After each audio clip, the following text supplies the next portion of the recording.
Hey listeners, welcome to Pop Kannon. My name is Jordan. I'm Robert. I'm Andrew. I'm Brian. So this is episode 29. Today we are discussing a little Disney Pixar film that came out in 2017 known as Coco. Coco. All about that stuff you mix into hot water and make it hot. Mm-hmm. Wait, no, that's not right. No, that's the movie. Oh, okay. But how does he get his abuelita into the little cups? The Power of Family. So I didn't watch this film before today. That's crazy to me. Yeah, I watched it last night for the first time. Oh, I also did watch it last night for the first time. damn, dude. I mean, I only watched it last year and then on Halloween this year.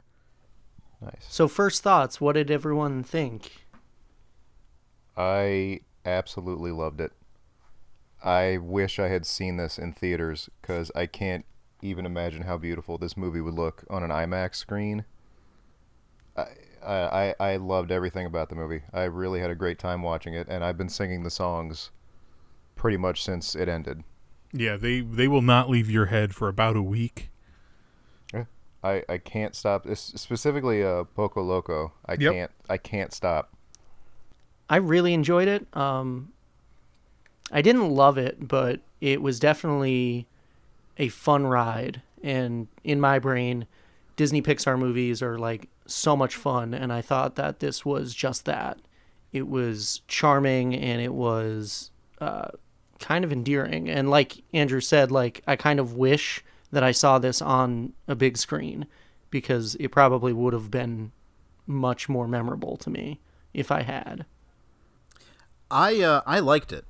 I did not love it, but yeah, I definitely thought it was good. I'm glad I've seen it finally. But yeah, I'm not gaga over it. So I'm sure we'll get into why soon enough. It immediately became one of my favorite Disney Pixar films of their catalog upon my first viewing. And then when I watched it a second time a year later, I mean, I had just as much fun. There were parts that I was looking forward to. So definitely one of my favorites of theirs. And I, like Andrew, loved it. Yeah, I mean, it was a fantastic movie. Music is such a huge part of the movie. Family and music are the two major themes. Miguel's guitar with the skull on the top, or I guess it was his great-great-grandfather's guitar, but still, God, it was fucking awesome. Yeah, it was pretty cool. This movie, the second it ended, made me want to go and just play guitar and try to learn as much of the songs from it as I can. I think I know why, Andrew, you and Rob love this movie so much. It's because it's the most metal movie ever, with all the skulls and skeletons. There's just so much death. Yeah. And I mean, skulls are cool. So honestly, it was a really fun concept for a film. Yeah. Where it took place in like the afterlife. Like it had this whole mythology behind it, which I really appreciated. Super original movie. Yeah. Well, I wouldn't go that far, but okay. I think super original concept, at least. Yeah, I definitely thought conceptually it was really thoughtful and just handled with such, because like they're talking about your ancestors being dead, but it's handled in such a way that like doesn't necessarily make you sad, but Right. it's like it's more heartwarming and you're like happy about it. Not that they're dead, but like you're just happy that they get to exist in that world that we get to see later on in the film. Yeah, I agree with that. As far as the plot and the mythology and being an original film, there was a film that came out in 2014 called The Book of Life, which is almost the same. Oh, really? Oh, okay. But I will tell you this was in production way longer than that. Oh, was it? Yes. This I believe started production in 2011 and didn't get put out until 2016. It's the longest Pixar production ever. Wow. They had a kid cast as Miguel who they had to recast because he hit puberty in the midst of it. Oh, shit. That sucks. That's wild. I did not know that. So obviously, Book of Life is DreamWorks, right? Fox. So they must have gotten whiff of the idea. Guillermo del Toro was involved with that? Yeah, if I and it remember? was Zoe Saldana, Channing Tatum. Yeah. They must have gotten people. whiff that Disney was looking to put out a Dia de Muertos film and rushed to get a concept put together and pushed out. I saw that movie years ago. It did not keep my attention nearly as much as this did. I've never seen it. I've heard about it, and I've heard comparisons of the two.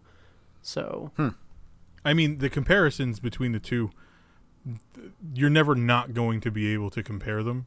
Yeah, just because of like the aesthetic. The story of a bullfighter who, on the Day of the Dead, embarks on an afterlife adventure to fulfill the expectations of his family and friends. Huh. Wow. Yeah. Well, Man, movie studios do that shit all the time. All though. the time. Volcano and Dante's Peak. Yep. Yeah, like that shit. Yeah. Anyway, but it's just I just think it's interesting. Yeah. Honey, I Shrunk it is the Kids, interesting. and no, nobody else did that. No, I was just gonna say I remember. Now I remember seeing the trailer for that, and thinking like, "Oh, it's a Dia de los Muertos movie." Okay, and then I don't know. Maybe that's part of why like I wasn't so enthusiastic about seeing Coco, because Dia de los Muertos doesn't really do much for me. It's I know people really get into it, and that's awesome. But it's just one of those things that just I don't know. I don't know if it's just death in general or skulls or what. I'm just not super into it. See, I honestly didn't know much about the actual day other than what I think we learned in Spanish class in like 9th grade or something. Yeah. But I think this movie, without going through like a heavy-handed exposition, kind of just explained that holiday in a really sweet way. Yeah, I think it did. Yeah. I think so too. Because like now, if somebody were to ask me, I'd be able to be like, "Oh, they have the thing, and they put the pictures up, and that's like it's a complete explanation of what that is." And it was given to people that don't necessarily know about it, other than they see sugar skulls at Spirit Halloween. Yeah, and I think it really took its time and took care of the fact that we were essentially examining death and the way it impacts families differently. Yeah, and it just feel like it was handled so carefully. Oh, absolutely. And I mean the fact that this is the animated film that was at number 1 for the longest in the 21st century. Wow, really? It did $150 million worldwide in its opening weekend because they did it on a Thanksgiving. It broke all sorts of records. It won another animated series Oscar, I believe. It won an animated film Oscar. It won Best Animated Feature and Best Original Song for Remember Me. So like there's so much that worked for it. That I mean I don't through 2 viewings of it, I don't complain about anything really. I mean it keeps my attention every time I've seen it. The colors, just the story in general. It's a beautiful movie. I would say it's probably, outside of the Finding Nemo movies, it's probably the most beautiful Pixar movie I've seen. Yeah, I could agree with that. Because in my opinion, the Finding Nemo Under the Sea, that's just that's Pixar just That's the bar. Yeah. And so when they go, I mean, look, it's a beautiful scenery of the little town, and then once it translates to the land of the dead, it was just mind blowing. That orange flower, carried through the entire thing. It was just so nice. Yeah, and just the amount of complementary colors with how blue, absolutely, how blue the land of the dead was, and the neon green, orange, and the fuchsia and the magenta. Yeah. Even seeing It's like really the awesome. fireworks and stuff really light up the sky, it just it had Like such the a fireworks unique that look. turned into skulls. Yeah, no, it had such a like a unique color palette. Like they play this movie sometimes at the theater across from where I work, and I definitely I'm gonna try to see it in theater Yeah. the next time it comes out, just because I can't. It would just be beautiful that way. I really liked the cast.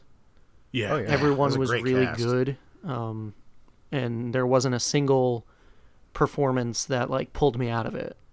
No, and I think originally Miguel was only supposed to play guitar, but then they found out the new voice actor that they had for him can sing like a mother. Oh, So- Anthony Gonzalez. Yeah, Dude, so he they fucking they killed it. rewrote it so he could sing. No, that's cool. I was actually watching a video. It was just maybe from last year, where he performed Poco Loco, but his voice had changed. So he can still sing, but it's just like a deeper rendition of the song Yeah. from the movie, and it still sounds great. So favorite characters. We do favorite characters all the time, right? Who is everybody's favorite character? I really liked Miguel, but fuck, I don't know. I'd have to say Hector. Yeah, probably Hector. It was just Hector was really everybody cool. was fun, you know. I think the dog was my favorite. Dude, I was character. gonna say the dog. Dante. Dante. I had so much fun watching that. I literally, both viewings, laugh at that fucking dog so much. What did he say? He looks like a sausage that fell on the floor at a barbershop. Yes. Just the way that his tongue would like wrap around his face a bunch of times, like Yeah. just the quirkiness of that character was a lot of fun to play around with. And then you find out that he's one of those spirit guides or something. Yeah. Yeah. Whatever that was called. Oh my god. And then he's all colorful and he's got wings and shit. I just like he was still goofy looking. I thought that was cool once he got his like spirit animal look, but I didn't quite get that. I didn't quite get why he could. Like, is he a dog or is he a spirit animal? Is he both? Well, think when I was he's con- I was in confused. when he's in the human world, he's a regular dog, but he was there for Miguel. Okay. So he became, and that's why the fucking huge griffin monster that his great grandmother thing had was became awesome. like a little cat. That Became the house cat. thing was fucking awesome. Dude, the colors on that, just the design in general is beautiful. Yeah. Because it just the really bright popping colors on such a dark background looks so Yep. good. They made that creature thing like way more menacing than it turned out to be. Exactly. That's why I Like loved I was it. waiting was for such it to just like destroy a bunch of stuff to try to get to Miguel, but it never Yeah. did. Nope. I loved it. Oh my god, I love that. What was everyone's favorite scene in the film? I'll tell you the scene that really got to me was when Hector and Miguel are going to find a guitar, and they kind of go down to like where those houses are on the docks, and it's just the guy. He asks him to play one more song for him, and it's kind of a fun, goofy song, but just the way he fades out, Yeah. and then Hector takes a drink for him. For some reason, that scene, I look over and Michelle's crying, yeah. and that immediately, like, I have to look away or I'm going to start crying. Yeah. And it just, for whatever reason, that scene hit me really hard, and I was not expecting it at all. But it was beautiful. yeah, and it was very dark. There wasn't a whole lot of color like there was in the town and everything. But it I don't know. I love that scene a lot. I really liked Miguel's first performance that he did when he finally like got to perform in front of the Day of the Dead people. Yeah, That was a fun song, and then like Hector being So, dragged on Poco stage. Loco? Yeah. Yeah, okay. Hector being dragged on stage with him and then them like performing together was a lot of fun. But up until the end when Miguel played that song for Mama Coco, Oh. that I think needs to be my favorite scene. Just seeing the look on her face slowly yeah. like morph and like remember. when she starts singing along with Yeah. him. Dude, that the gut punch of that, like I have goosebumps because you said it. that just like tugged on my heartstrings. Unbelievably good. Really good scene, really believable. And then when it cut to her daughter and she started to cry, I like welled up a little bit.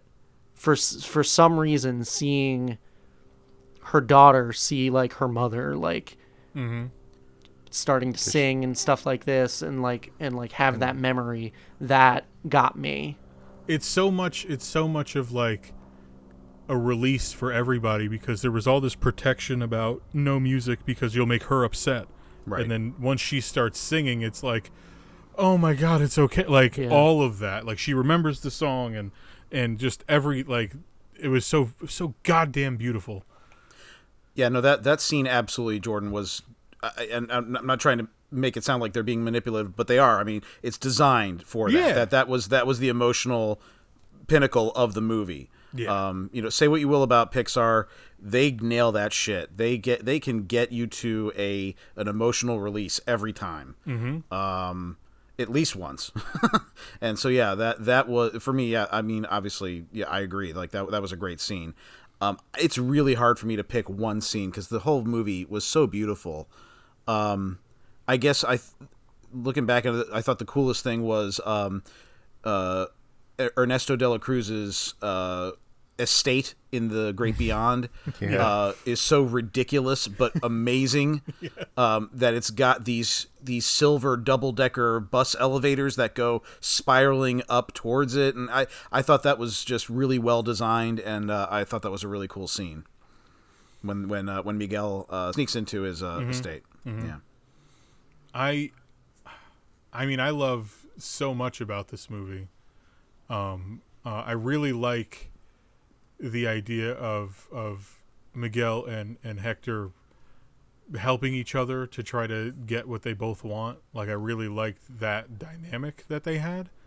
But like for me, I guess the epilogue or the post finale part of it, after he sings to Coco, like 1 year later, that I 100% full admission, bawling my eyes out once credits rolled. 100%. Like an infant child. But again, or to be clear, I guess, last year when I had watched it, cold, I didn't know anything about it. My grandfather had passed away in August. Oh wow. Yeah, that'll do it. Yeah. That will do it. I'm watching this movie and I'm realizing what it's about, and then you get to that part where Coco has passed and they're putting her picture on the shelf, and I just completely lost it. Lost it. And I was just like, it's so beautiful. Lost it. Done in such a way that, it might be sad, but they're happy with family and people in the afterlife, and they can still come visit you, and you can do things for them. Yep, because then you see Coco's mother and Hector, who finally have that reconciliation together, and then Coco walks into the frame as her skeletal otherworld, afterworld self, or whatever you want to call it. Yeah. I just, completely broke me. And I'm 100% not ashamed of it at all. I tell everybody that this movie made me bawl my eyes out like an infant. Well, you have like a connection to it because of the situation and everything. It completely hooked me in a way that I can't even express verbally. And that just goes to show, like, art could be interpreted in so many different ways to so many different people and have different meanings. And that Disney intentionally wanted to do that because I bought the fucking Blu-ray. Well, it worked.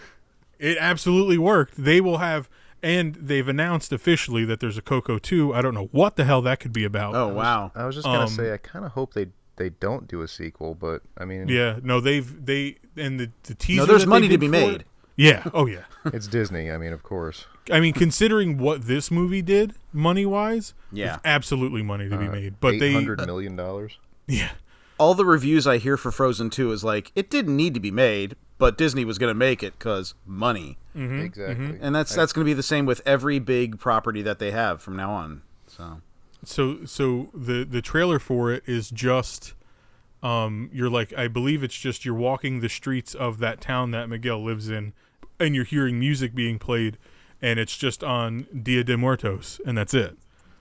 It's like a minute or 2 minutes long, and that's it. There's no like story introduction or anything like that yet. I think it's too early in development to have something like that. Jesus, 2023? Yeah. I mean, those animated films take a while. Yeah, I mean, I guess this one took a long time. Yeah, it took like 6 years, 7 years. And they're going to have to probably recast Miguel if they don't age him. So I believe Well, his I have voice a already feeling. changed. I have a feeling that they'll age him enough, but obviously I believe depends on the story. Yeah. yeah. Maybe it'll follow his sister somehow. Ooh. Yeah. Ooh. Interesting. Ooh. Well, I like the idea of a female lead, Andrew. That's good. That's good. I really enjoyed the whole Ernesto de la Cruz storyline. Like, How they great- totally got me with the whole, like, that's Yeah. his... The twist, That's his Great bait and great-grandfather. switch. That was a great bait and switch. Yeah. because like, why wouldn't you believe that it was him? You know? Like, right from the jump, I was like, this is, like, really predictable, but, like, I don't care. Same thing, Jordan. I had the same thought. Like, you know, in the first 15 minutes, you're like, oh, well, De La Cruz is going to turn out to be his grandfather, right? And then, of course, you think he does, and then he does not. Yep. They snatched the rug right out from underneath you with that. I was like, God damn. And it made total sense. Yep. The way that Yeah. all the pieces fell together, I was like, oh, this is great. Because it operates on so many levels for so many different people watching that movie. Like, your children are going to like the kid that looks like them, and the colors and the fun and the music, and the adults that invariably have to sit and watch are going to pull all of that other stuff out of it. Yeah. And as kids grow older with this movie and watch it in repeat viewings at different stages of their lives, they're going to be like, oh my God. Oh my God. Oh my. There's so much to it. Yeah. The twist having him, like, have killed his best friend, Hector, Yep. And then he put it into one of his movies. Yeah. it's great. What a great villain. Man, they had some graphic depictions of death in this movie, too. Getting crushed Yes. to death and horribly poisoned and just collapsing on the street. It was actually, I was kind of shocked, but then I remembered it's a And Disney all the movie. skeletons falling apart. Oh, wait, they were already dead. Oh, if you want to get drunk, we were playing a drinking game where every time there was a skeleton-based joke, like if their head popped off or if he pulled his arm off or something. So take you a had to have drink. your stomach pumped then, right? Yeah. It was a long night. You had charcoal and everything? Yeah. That's amazing. And then, obviously, you guys having watched it within the last, like, 24 hours, you all got the context of the GIF where the jaw drops. Yup. Mm-hmm. Yes. Also, I don't know, it was pretty cool that they tossed in. They had like Frida Kahlo doing her whole thing. I believe it was he's a luchador, El Santo. Yes. That was supposed to be him, right? That showed up. So it was kind of cool, like little nods to famous people in that, and I don't know. There are little things like that kind of flesh the world out. I really like. And also the world of the dead or the land of the dead or whatever, all operated on obsolete technology. Yeah. Yeah. Right. I noticed that. Right. The 1980s like Mac computer or Macintosh computer, the walkie-talkies, just like a lot of stuff, that VHS tapes and everything like that. Technology also crosses over. Yeah. Oh my God. Yeah. They kind of had the Art Deco design for De La Cruz's, like the shuttles that are the monorails, whatever, that take them up and everything. Those silver buses, basically, Yep, double-decker yep. buses. Yeah. I also really enjoyed the fact that his henchmen were just like skeletons in tuxedos. So great. The part where Ernesto, he doesn't do a double turn, but it's just like the hard turn that he does where you think Hector's already gone and then they dump Miguel down there also. Once they're down there and like the interaction that they have in that moment was just fantastic. Like, I love that scene so much. Well, I mean, and even before that, when Miguel starts singing that song to get everybody's attention and just falls into the pool. Yeah. It was so unexpected. That was great. Can we talk about the music? Absolutely. No. Oh, okay. Never mind then. Honestly, I mean, I've listened to the soundtrack like in my car, right after watching it because I can't get some of the songs out of my head. But I was very interested to hear. I mean, obviously, what everybody had to say, but I know Brian is always the one that brings the music to the table, so I wanted to know what he thought of the songs in the movie, honestly. Well, he doesn't want to talk about them this time. Oh, that's right. Never mind. No, I don't want to talk about the music or family. That's it. No, I thought the music was great. I think Michael Giacchino did the score for this. That son of a bitch. Yeah, He does everything so well. Strikes again. And then the actual songs, of course, were great. Yeah, I can't say that I've been humming them all day or anything, but I had heard Poco Loco before. And Remember Me is definitely a well done song. Even the song that I can't remember the great grandmother that she sings La Llorona. Okay, yeah, even that was great. The music was great. Remember Me to this point still is very hard for me to listen to. Yeah. Just because it's so emotionally charged. Yeah, I thought the music was all really well done. Like I said, that one scene where he first does his first performance was like one of my favorites up until the end. Yeah. Even when he does his little performance to get De La Cruz's attention in the estate. Yeah. That was really good too. Mm-hmm. The kid can sing, man. Yeah. Yeah, he really his voice is so good. He sounds so cute. I just want to squeeze his cheeks. One of the things that made me think that Hector was somehow had something to do with Ernesto de la Cruz was Hector's like skeleton has that gold tooth, and you could see on the top of the guitar, you see the skull with the gold tooth. Yep. So I was like, oh, right from the jump, I knew, oh, okay, well, he must clearly have something to do with Ernesto de la Cruz. I wasn't that was entirely something sure that what. I didn't notice. I didn't notice that until my second viewing. I was like, wait a minute, they told you from the beginning? Well, and I completely missed it. when they show him in human form, he kind of resembles Miguel, or Miguel resembles a little bit. Like they both have the same mark above their lip, and their ears are kind of similar. Dude, I wonder if he's got the one dimple. Mm-hmm. Oh, I think he does. I didn't notice that until like just now, like thinking about it. I think he does, honestly. That's awesome. Yeah. Just that polish, So something that actually surprised me about this movie, while I was never bored at all throughout it, I was entertained the whole time. I found that I didn't laugh except for one time out loud. Really? It was really weird. Yeah, like most Pixar movies have me rolling, but this one didn't. I wasn't laughing except for one, and I'll tell you exactly what it was. It was when everything happens at Ernesto de la Cruz's sunrise concert, and then the one dude comes back with some snacks. He goes like, "What did I miss?" Like that got me. I rolled at that.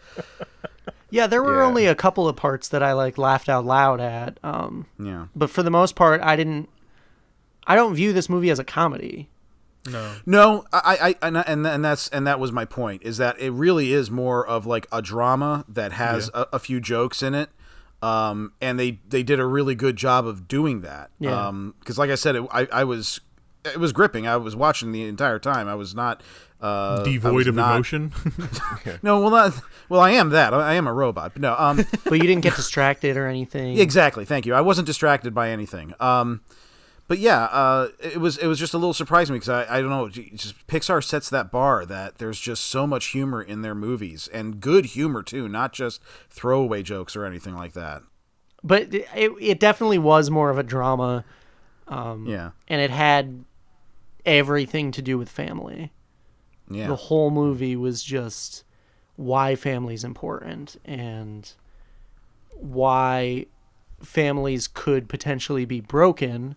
And not just telling the truth. Yeah. Like one lie forced 3 generations to not have music. Right. Like, Yeah. that's just crazy. But that's such a, like, not, it's an exaggerated point, but it's a very good point about how, like, families that bury shit, it has to come home to roost at some point. Yeah. Absolutely. And yeah, like I wasn't put off from like watching it, but I was put off to the family of like how anti-music they were. And I know you're supposed to feel that, but I really felt that. Like I was like, ugh, I really don't like this family. Like, Yeah. like it's not right. She even popped her shoe off and fucking tossed it Yes. at him. Like, hey, When they initially found out that he was like playing music and stuff, and his great grandmother like smashed his guitar, I was Rough. like, well, of course he's gonna react that way. yep. They think he's just supposed to like, oh, let's go eat dinner as a family. Like, no, you don't. They took away that thing from him. Yeah. After he professes his love for it, she just like destroyed. And he like built that guitar, had that whole room set up in the attic by himself. Like really smart kid. So like him, really smart kid. so fair. him running away, I totally understood that and could Yeah. like relate to feeling that way and getting his point of view from that situation. Like, of course you'd be mad, you'd be upset, Yeah. you'd want nothing to do with your family, and then you'd say things that you didn't Yeah. necessarily mean, but you felt in the moment, saying, I don't Yeah. want to be a part of this family anymore.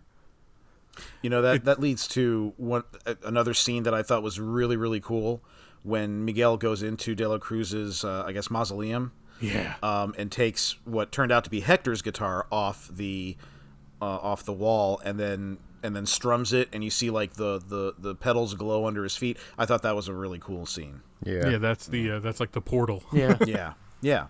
So cool. It's interesting that both his family in the living world and his family in the land of the dead were both searching for him. Yeah. Like on both sides he was missing, which I thought was interesting. But he was with family all along. I have a couple like nitpicks, and it's just because my brain can't ever shut the hell up. But like, you know, they made a point of saying like they don't have bathrooms in the land of the dead, and then they're taking shots and drinking wine and drinking drinks. I'm like, well, wait, but why do they drink if they don't go to the bathroom? But so I Well, just you saw see, it's just part of the living culture they don't want to give up. Fair. When they drink, it just passes right through their skeletons onto the ground, but it's part of. I actually watched when Hector took that shot for his buddy who faded away. Yeah. I was like, oh, is it gonna just fall right through him? And it did. I was like, what? It's about the symbolism. Did it get stored in his spine? Like, No, I think it might have soaked into his sweater. there we go. Yeah. That's I like funny. when they the whole concept of like the time limit he's working on, the third death. Yeah. The Yeah. I don't know. The final death. The final death. Third death, final death is the same thing. So when they don't remember you for X amount of time, Yeah. It's like you finally do fade away. the first death is when your heart stops, the second's when you're buried, and the third is the last time your name is uttered, Yep. or something like that. Harkening back to a Westworld episode where we discussed this. Yeah. Yep. That's true. By the way, that I was looking at the voice cast. That was Edward James Olmos who played the Yep. Cheech who faded away in a really, really small role, but really good. And Yeah. I believe Danny Trejo had a role, but I don't know that it was very pronounced. I think so. I thought I heard his voice in there. And also Gabriel Iglesias had a very small role, He was the clerk. but the smallest role was John Ratzenberger, who literally just said gracias. Really? I didn't even know Yep, that. he was one of the. Continuing the streak. Yep, he had to continue the streak. That was the whole reason they brought him in, to say one word and move along. And he made $5 million. Yeah, he's one of the people. I think it's towards the beginning when you first go into the land of the dead that he's passing through like their TSA or whatever. So, any final thoughts on Coco? I love the movie. Part of me, like, I don't want it to fall into, like, to succumb to sequelitis, where it's just a movie gets made for money and it's just not, it's clearly a cash grab, because I love this movie so much. I didn't want a sequel. It didn't need one. It was so good standalone. I don't think it will, because I haven't seen a Pixar sequel yet. Out of the Pixar movies that I've watched, I should say. Okay. Yeah, okay. because okay. I don't watch the Cars movies. I was gonna say I was gonna slap you in the face with Cars, but you pulled back. And All right. And I don't watch the Toy Story movies either. But I haven't seen any of the other sequels. Incredibles 2, Finding Dory. Finding Dory was good. I think those are the only two really that I've seen then that are sequels. They do not fall into the sequelitis territory. So I don't think Pixar would let that happen. Especially for the movie that won Best Animated Film. Yeah. Well, I mean, didn't Frozen win that? And it's got sequelitis going on. So, Yeah. But that's not Pixar again. So I think Pixar runs at a different level, on a different level. So I don't think you have to worry about that. Look, I'm looking forward to the sequel, even though I've seen this, and I'm not sure if I'd watch Coco again. I would definitely watch the sequel. Yeah, I'm in the same boat as you, Brian, where I watched this. I don't necessarily know if I'll watch it again. If I'm like with people who haven't seen it and they want to watch it, then yes, I will watch it again. But I don't think I'd go out of my way to just view it. Like, I won't put it on when I'm trying to think of something to watch. But I did enjoy it. I enjoyed it a lot. The music was fun. The animation was stellar. It's everything you expect from a Pixar film. It pulled at your heartstrings, and it's just way more serious than most other Pixar films, which is a good thing. I don't think that's a bad thing. Yeah, so like I said, I really liked it. I will say one thing, that it does have me wanting to see some of the other Pixar movies that I have not seen. Not talking about Cars, Wow. but like Brave, I haven't seen Brave, so I think I'm gonna check that out sometime soon. And The Good Dinosaur, I haven't seen that, and I heard that was good, so I'm gonna check that out sometime soon. Well, it's right in the title. Not the Great Dinosaur, not the Amazing Dinosaur, just the Good Dinosaur. It's good. I also haven't seen. I think I've seen Brave, but I don't remember it. Okay. Worth a damn to even tell you if it was good or not. It was good. Oh man, like I said earlier, it's definitely one of my favorite Pixar films of all time. I would put it in, I don't know if I would say a top 3, but a top 5 situation, because Monsters Inc. is number 1 for me forever. Yes. But yeah, Interesting. I love that movie so much. Mayhaps we should do a list of our favorite Pixar movies sometime soon. Interesting. It's definitely up there for me. I just love the themes of this movie, the songs in the movie, the aesthetic of the movie, like everything for me hit in the way that they intended it to. And was so metal. Yeah. And like all the fucking death. Just skulls. So go ahead, let us know on our social media platforms on what you thought of Coco and what you think of this episode. For Pop Kannon, this has been episode 29. We're almost at 30, guys. Ew. I'm Jordan. I am Robert. I'm Andrew. And I'm Brian. I was going to say we could all start singing Poco Loco, but I feel like we'd be too perfect. Right. Now that's true. I wouldn't want to ruin it for anyone. And get like content ID'd, you know? Oh, yes. Yes, I see what you're doing. We would definitely get hit with a copyright if we all tried to sing Poco Loco as pitch perfectly as we could. Because we all sound like 12-year-old boys. I don't want to make the child actor that played feel bad about himself with how our rendition would go. We could do we could do a barbershop version. Oh, Christ. Mama.